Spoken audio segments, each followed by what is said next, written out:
ओम शांति। 22 सितंबर 2025 के ईश्वरीय महावाक्य पहले सुनते हैं। मुरली के मुख्य पॉइंट्स। बाबा ने कहा, परमपिता परमात्मा हर 5000 वर्ष बाद आकर हमें अपना परिचय और स्वर्ग का वर्षा देते हैं। फिर सबसे बड़ी भूल यह है कि मनुष्य बाप को नहीं पहचानते और उनको ठीक कर भीतर में खोजते रहते हैं। गॉड फादर ही स्वर्ग का रचयिता है, वही नरक को स्वर्ग में बदलते हैं। फिर नेक्स्ट पॉइंट बाबा ने कहा, गीता का असली वक्ता शिव बाबा है। कृष्ण का नाम डाल देने से महिमा खो गई। लास्ट में बाबा ने कहा, ब्राह्मण धर्म में सबसे बड़ी ताकत है श्रीमत पर चलकर सारी दुनिया को सद्गति देना। और अब सुनते हैं महावाक्यों को विस्तार से। मीठे बच्चे अपने दिल पर हाथ रखकर पूछो कि बाबा जो सुनाते हैं क्या हम सब पहले जानते थे? जो सुना है उसे अर्थ सहित समझकर खुशी में रहो। प्रश्न, तुम्हारे इस ब्राह्मण धर्म में सबसे अधिक ताकत है कौन सी और कैसे? उत्तर, तुम्हारा यह ब्राह्मण धर्म ऐसा है जो सारे विश्व की सद्गति श्रीमत पर कर देते हैं। ब्राह्मण ही सारे विश्व को शांत बना देते हैं। तुम ब्राह्मण कुलभूषण देवताओं से भी ऊंच हो। तुम्हें बाप द्वारा यह ताकत मिलती है। तुम ब्राह्मण बाप के मददगार बनते हो। तुम्हें ही सबसे बड़ी प्राइज मिलती है। तुम ब्राह्मण के भी मालिक और विश्व के भी मालिक बनते हो। ओम शांति। मीठे मीठे रूहानी सिकिलदे बच्चों प्रति रूहानी बाप बैठ समझाते हैं। रूहानी बच्चे जानते हैं रूहानी बाप एक ही बार हर 5000 वर्ष के बाद आते हैं। जरूर कल्प नाम रख दिया है जो कहना पड़ता है। इस ड्रामा की अथवा सृष्टि की आयु है। इस ड्रामा की अथवा सृष्टि की आयु 5000 वर्ष है। यह बातें एक ही बाप बैठ समझाते हैं। यह कभी भी कोई मनुष्य के मुख से नहीं सुन सकते हैं। तुम रूहानी बच्चे बैठे हो। तुम जानते हो बरोबर हम सभी आत्माओं का बाप वह एक है। बाप ही बच्चों को बैठ अपना परिचय देते हैं जो कोई भी मनुष्य मात्र नहीं जानते। कोई को पता नहीं गॉड व ईश्वर क्या वस्तु है, जबकि उनको गॉड फादर बाप कहते हैं। तो बहुत प्यार होना चाहिए। बेहद का बाप है तो जरूर उनसे वर्षा भी मिलता होगा। अंग्रेजी में अच्छा कहते हैं हेवनली गॉड फादर। हेवन कहा जाता है नई दुनिया को और हेल कहा जाता है पुरानी दुनिया को। परंतु स्वर्ग को कोई जानते नहीं। सन्यासी तो मानते ही नहीं। वह कभी ऐसे नहीं कहेंगे कि बाप स्वर्ग का रचयिता है। हेवनली गॉड फादर यह अक्षर बहुत मीठा है और हेवन मशहूर भी है। तुम बच्चों की बुद्धि में हेवन और हेल का सारा चक्र सृष्टि के आदि मध्य अंत का बुद्धि में फिरता है। जो सर्विसेबल हैं सभी तो एक रस सर्विसेबल नहीं बनते। तुम अपनी राजधानी स्थापन कर रहे हो। फिर से तुम कहेंगे हम रूहानी बच्चे बाप की श्रेष्ठ मत पर चल रहे हैं। ऊंच बाप की ही श्रीमत है। श्रीमद् भगवद गीता भी गाई हुई है। यह है पहले नंबर का शास्त्र। बाप का नाम सुनने से ही झट वर्षा याद आ जाता है। यह दुनिया में कोई भी नहीं जानते कि गॉड फादर से क्या मिलता है। अक्षर कहते हैं प्राचीन योग, परंतु समझते नहीं है प्राचीन योग किसने सिखाया। वो तो श्री कृष्ण ही कहेंगे, क्योंकि गीता में श्री कृष्ण का नाम डाल दिया है।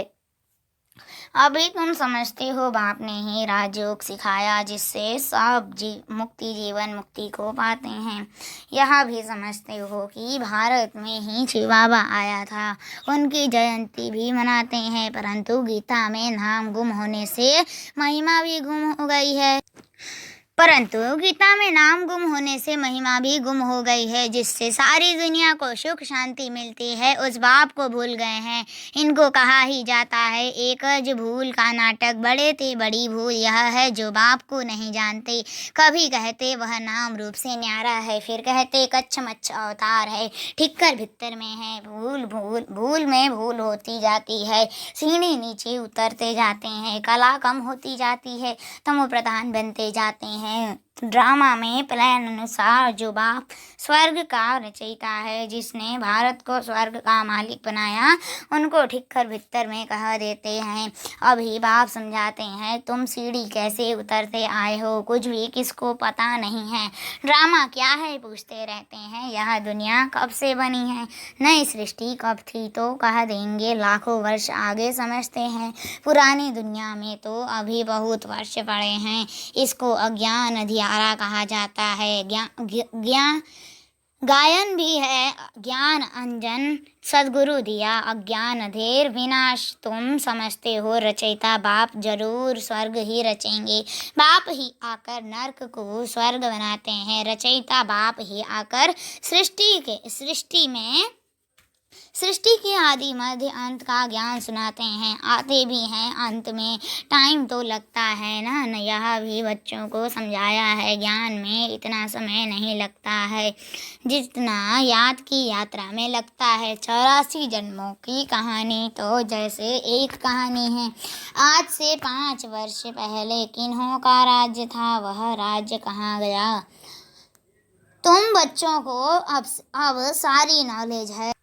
तुम हो कितने साधारण अजामिल, जैसे पापी अहिल्याएं कुब्जाएं भिल्लियाँ उनको कितना ऊंच बनाते हैं। बाप समझाते हैं तुम क्या से क्या बन गए हो, बाप आकर समझाते हैं पुरानी दुनिया का अब हाल देखो क्या है। मनुष्य कुछ भी नहीं जानते कि सृष्टि का चक्र कैसे फिरता है। बाप कहते हैं तुम अपने दिल पर हाथ रख कर पूछो, आगे यह कुछ नहीं जानते थे, कुछ भी नहीं, अभी जानते हो। बाबा फिर से आकर हमको विश्व की बादशाही देते हैं, तो कोई की बुद्धि में नहीं आएगा कि विश्व की बादशाही क्या होती है। विश्व माना सारी दुनिया, तुम जानते हो बाप हमको ऐसा राज्य देते हैं जो हमसे आधा कल्प तक कोई छीन नहीं सकते। तो बच्चों को कितनी खुशी होनी चाहिए, बाप से कितना बार राज्य लिया है। बाप सत्य है, सत्य शिक्षक भी है, सद्गुरु भी है, कब सुना ही नहीं, अभी अर्थ सहित तुम समझते हो। तुम बच्चे हो, बाप को तो याद कर सकते हो। आजकल छोटे पन में ही गुरु करते हैं। आज गुरु का चित्र बनाए भी गले में डालते हैं, वह घर में रखते हैं, यहाँ तो वंडर है। बाप शिक्षक सद्गुरु सब एक ही है। बाप कहते हैं मैं साथ में ले चलूँगा, तुमसे पूछेंगे क्या पढ़ते हो, बोलो हम नई दुनिया में राजाई प्राप्त करने लिए राजयोग पढ़ते हैं। यह है ही राजयोग, जैसे बैरिस्टर योग होता है तो जरूर बुद्धि का योग बैरिस्टर तरफ जाएगा। टीचर को जरूर याद तो करेंगे ना, तुम कहेंगे हम स्वर्ग की राजाई प्राप्त करने के लिए ही पढ़ते हैं। कौन पढ़ाते हैं? शिव बाबा भगवान, उनका नाम तो एक ही है जो चला आया है। रथ का नाम तो है नहीं, मेरा नाम है ही शिव।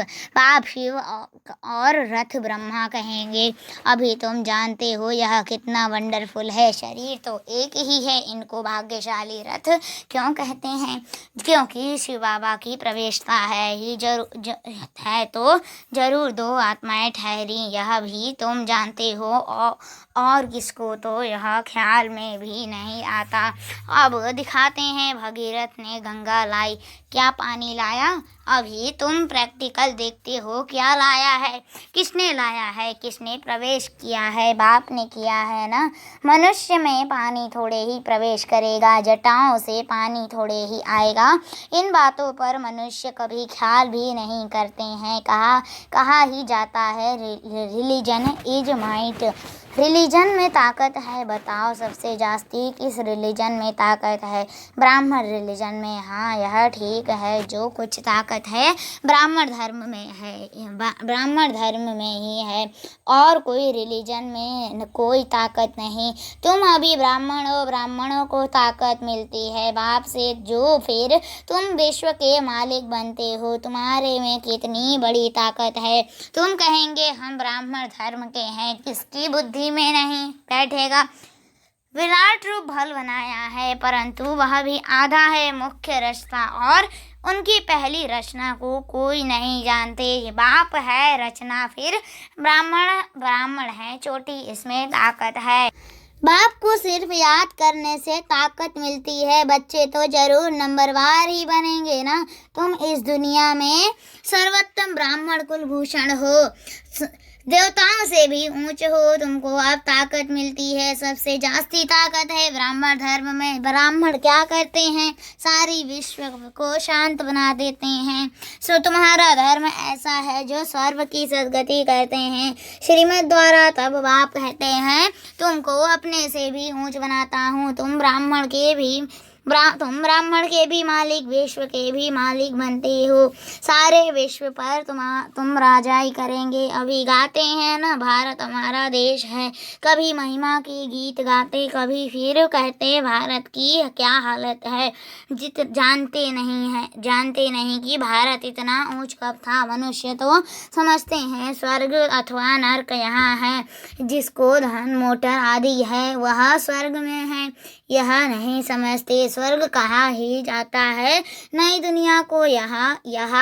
यहाँ सब कुछ सीखना है, साइंस का हुनर भी फिर वहाँ काम में आता है।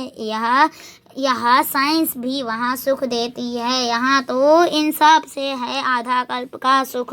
वहाँ तुम बच्चों के भी लिए यह स्थायी सुख हो जाएगा। यहाँ सब सीखना है, जो फिर संस्कार ले जाएंगे। कोई नई आत्माएं नहीं आएंगी। जो सीखेंगी यहाँ के बच्चे ही साइंस सीख कर वहाँ चलते हैं। बहुत होशियार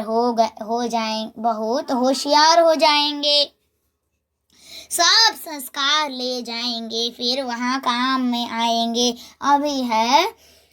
अभी है अल्पकाल का सुख, फिर यहाँ बाम शादी ही सबको खलास कर देंगे। मौत के बगैर शांति का राज्य कैसे हो? यहाँ तो शांति का राज्य है। यह भी तुम्हारे में नंबरवार है।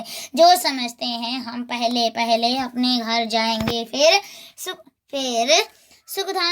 सुखधाम में आएंगे। सुख में बाप तो आते ही नहीं। बाप कहते हैं मुझे भी वानप्रस्थ रथ चाहिए ना।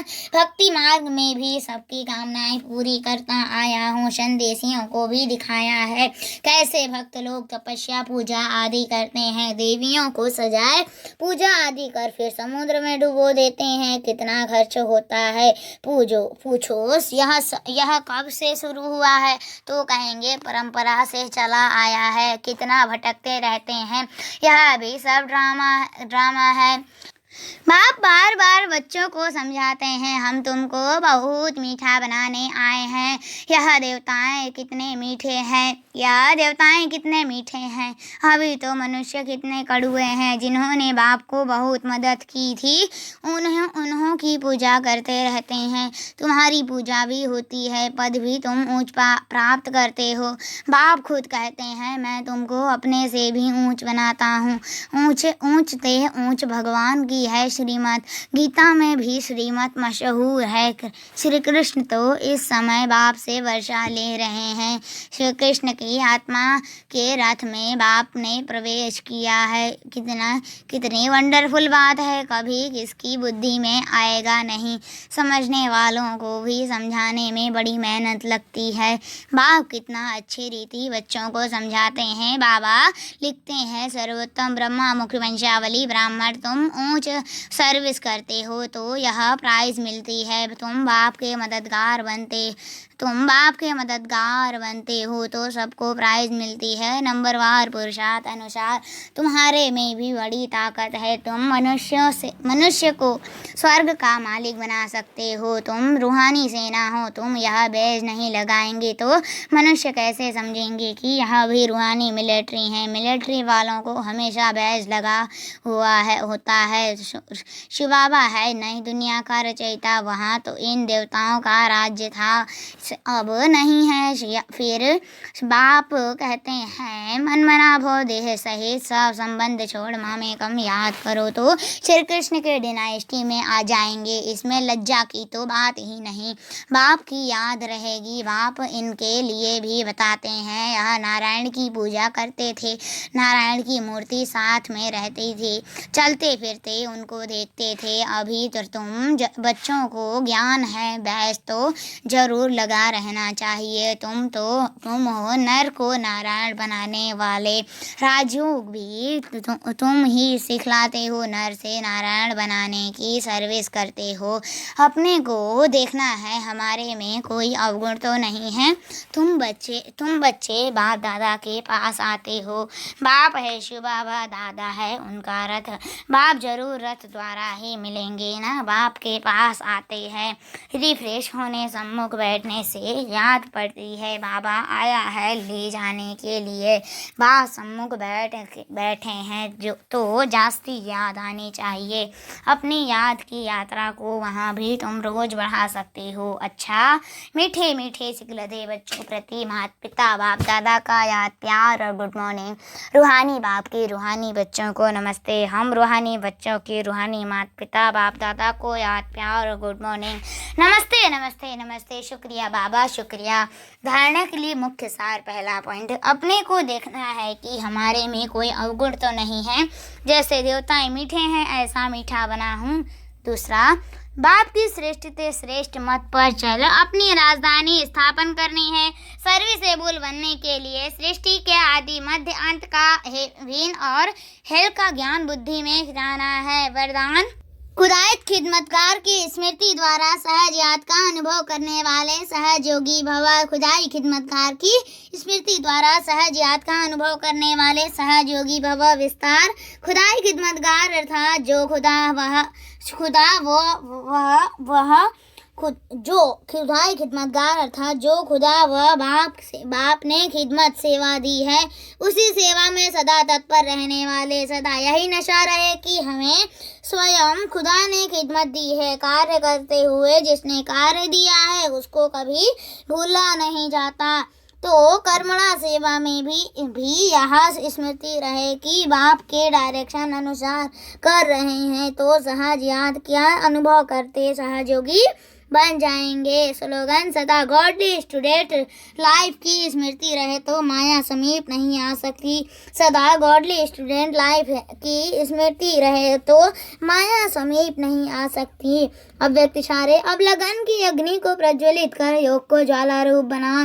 जितना स्थापना के निमित्त बने हुए ज्वाला रूप होंगे उतना ही विनाश ज्वाला प्रत्यक्ष होगी। संगठन रूप में ज्वाला रूप की याद विश्व के विनाश का कार्य संपन्न करेगी। इसके लिए हर सेवा केंद्र में विशेष योग के प्रोग्राम चलते रहें तो विनाश ज्वाला को पंखा लगेगा। योग अग्नि से विनाश की अग्नि जलेगी, ज्वाला से ज्वाला प्रज्वलित होगी। अच्छा, ओम शांति।